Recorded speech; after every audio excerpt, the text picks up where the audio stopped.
Jirra jirtu hordoftoota koo nagaa qabdu nagaa kooti baga jiraatanis isiniin jedha har'a jechuudha. Happy baay'ee bareedduu fi faayidaa qabdu tokko isinitti agarsiisa jechuudha. Aga dhumaa na waliin tura baay'ee faayidaa qaba namatti illee tola jechuudha. Kanaaf aga dhumaa na waliin tura isiniin jedha. Jalqaba otoo happy sana keessa seenin jechuudha. Mobaayilii koo mataa irra gadi butee isinitti agarsiisa jechuudha. Anko amma fakkeenyaaf mobaayiliin koo akkasitti jira jechuudha garuu liisaa jechuudha yeroo gad harkisu. Kanaaf happitti sana eessa arganna Play Store keessa arganna jechuudha. Faayidaa ishee asuma isinittiin agarsiisa jechuudha. Play Store keessa maqaan happii sana kunoo ishii kana jechuudha. Happittiin maqaa ishii kana kanaaf hin buufanna jechuudha. Dafeenaa bu'aa sunoo jechuudha. Obsaan eeggadhaa warroonni jechuudha. Haaraa gara YouTube koo dhuftan subscribe naaf godhaa, video koo like godhaa siniin jedha. Haga dhumaa na hordofa. Kun amma na bu'uuf jira jechuudha. Daqiiqatti bu'aa hin turu jechuudha.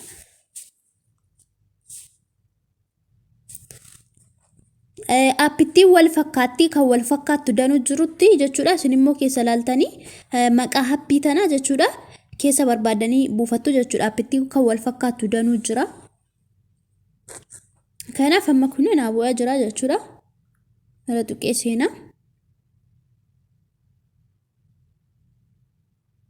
Faayidaa ishee asumaanis isinitti hima.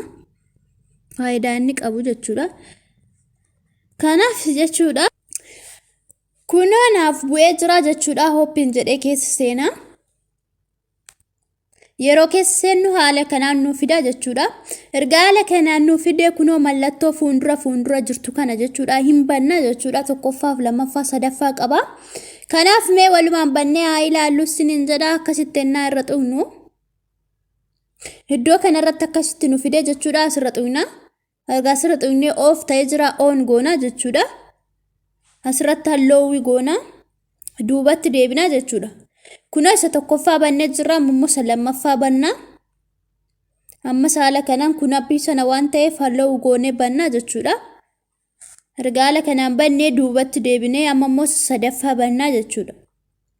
Kunoo isa sadaffaa as keessa appii sana waan ta'eef my contact kan jedhu kanarra asirra xuqnee banna achi booda halluu goona. Duubatti deebinee kunoo jechuudha. Next tanarra xuqna.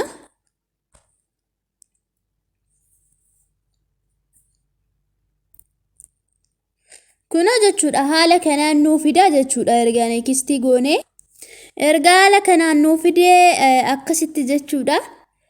Asirratti kunoo jechuudha mallattoo ishii kanarratti raayitii ta'uu qaba jechuudha. Asirratti raayitii gochuu qabna. Asinitti mul'atti jedhee yaada. Ishii kanarra gadi xuqnee raayitii kunoo ishii kanatti godhanna jechuudha haala kanaan.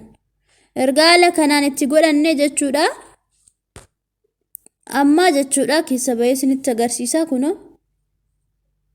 kunoo jechuudha mobaayilii koo inni duraa sun amma jechuudha haala kanatti jijjiiramee jira jechuudha. Erga haala kanatti jijjiiramee as bunnee jechuudha. Oo barbaanne YouTube keessa, oo barbaanne kaameraa, oo barbaanne emailii, Facebookii, TikTokii asirra gadi xuqnee kallattumaan keessa seenuu dandeenya jechuudha. WhatsAppiin hunduu ni jira jechuudha asirra. Haala kanaan keessa seennee itti fayyadamuu dandeenya jechuudha. Baay'ee namatti tola dhugaa. Kanaaf kaameraa wanti illee jechuudha sagalee illee itti dabalachuuf ibsaa mobaayilii illee itti dabalachuuf haala kanaan jechuudha asirra akka ija keenyatti baay'ee isaa hin himne jechuudha. Sirriitti jechuudha haala kanaan qannasuu ni dandeenya dabaluus ni dandeenya. Alaarmiin illee gubbaa jira. Deebisee jechuudha inni kuni. Asirratti jechuudha kunoo iddoo wallpaper kan jedhu kanarra jechuudha. Yoo achirra xuqnee settingiinis kunoo ni jira jechuudha. As gubbaarra settingiin ni jira. Oo barbaanne xuqnee keessa seenuu dandeenya kallattumaan jechuudha. Oo barbaanne YouTube xuqnee kallachumaan keessa seenuu dandeenya. Baay'ee namatti tola jechuudha. Wallpaper illee ofirraa qaba jechuudha. Akka fuuldura mobaayilii keenya taa'u jechuudha. Suuraa akkanaa kanaa jechuudha. Ofirraa qaba jechuudha. Baay'ee das nama jedha itti fayyadamaa isiniin jedha. Kunis gubbaarratti bakka wallpaper jedhu kanarra yoo xuqxan suura mobaayilii keessa fuuldura godhatta isinii baasa jechuudha. Fakkeenyaaf mee irra tuqee isinitti agarsiisaa seetingiinis ni jira hunduu ni jira jechuudha. Mee wallpaperii kanarra tuqee suura isaa isinitti agarsiisa. Yoo akka tuqne jechuudha kunoo suura nu baasaa jechuudha kan fuuldura moobaayilii keenya irra godhannu akka barbaannetti jechuudha as keessaa filannee kan nutti bareedu irra godhachuu dandeenya jechuudha. Mee tokko irra godhee isin agarsiisu. Kanaaf isin kan barbaadan irra godhachuu dandeessu jechuudha. Ani amma dura isa kanarra godhadhee jira. Mee as keessaa tokko irra godhee isin agarsiisa. Garuu akka fedha keessanitti isin amma suuraarras godhachuu dandeessu kan as keessarras godhachuu dandeessu jechuudha. Mee sirra godhee isin agarsiisa. Akkasumatti irra gadi tuqxu yeroo irra godhachuu barbaadan. Fakkeenyaaf as keessaa kan barbaadan irra godhachuu dandeessu irra godhachuudhaaf jechuudha. Mee kanarra godhee isin agarsiisa. Gadi tuqxu jechuudha. Suurichuma gadi tuqxu. Yeroo suuricha gadi tuqxan kunoo haala kanaa sinii fidaa jechuudha. Yoo seef godhachuu barbaadanii iddoo kanarra tuqxanii galarii keessan keessatti seef godhachuu dandeessu jechuudha suura barbaadan.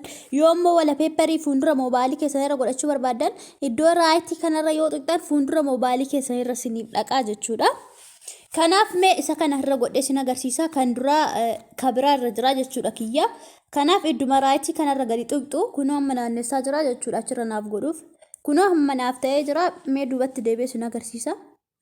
Kunoo jechuudha akkuma argitan jechuudha suurri moobaayilii koorraa jijjiiramee jira jechuudha fuuldurri isaa.